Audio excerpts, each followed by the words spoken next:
Hey everybody, it's Pastor Bob, and this is another episode of CF Backstage where I'm talking about some of the things that I wasn't able to totally get to on Sunday. And this past Sunday, I talked about the angel in Revelation 10, and I said I didn't have time to talk about why he's not Jesus, but I said that I would have something up on CF Backstage to talk about this angel.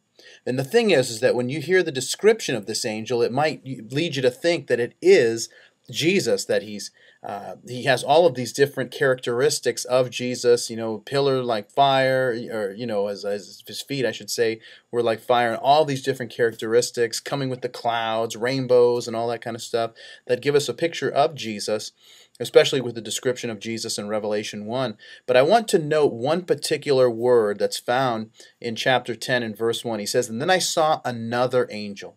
Now that word another, that in and of itself will tell us that this isn't Jesus. Now why is that? Because there's two Greek words for angel. One is the Greek word alon, which means another of the same kind. Like if you're in church and you're sitting in the chair and there's a chair next to you, it's another chair. It's another of the same kind.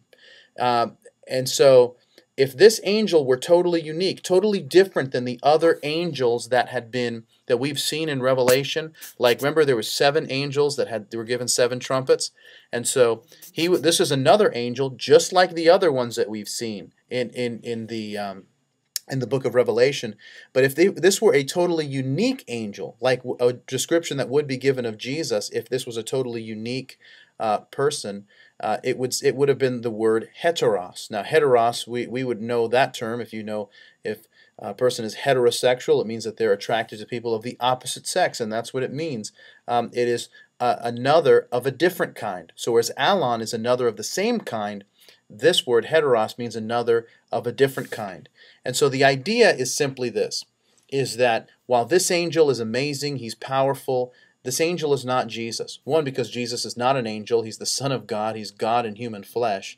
The other thing is that even though Jesus is given the description of the angel of the Lord in the Old Testament to picture us when Jesus shows up in what's called a theophany, and that is a pre-incarnate appearance of Jesus, never in the New Testament is Jesus referred to as an angel. In fact, in the book of Hebrews chapter 1, it says, "The Son radiates God's own glory and expresses the very character of God, and sustains everything by the mighty power of his command. And when he cleansed us from our sins, he sat down in the place of honor at the right hand of the majestic God in heaven."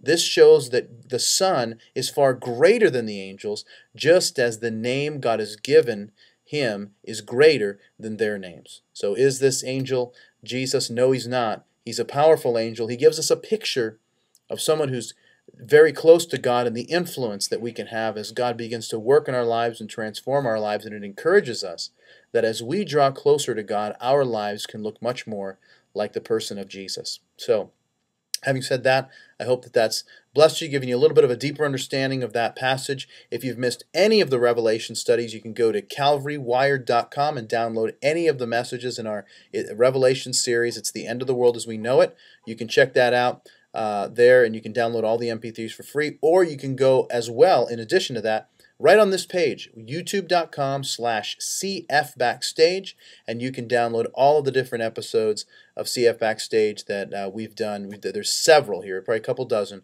that you can learn from, grow from, get a deeper understanding of the book of Revelation, some things that we haven't been able to cover. So look forward to seeing you soon. God bless.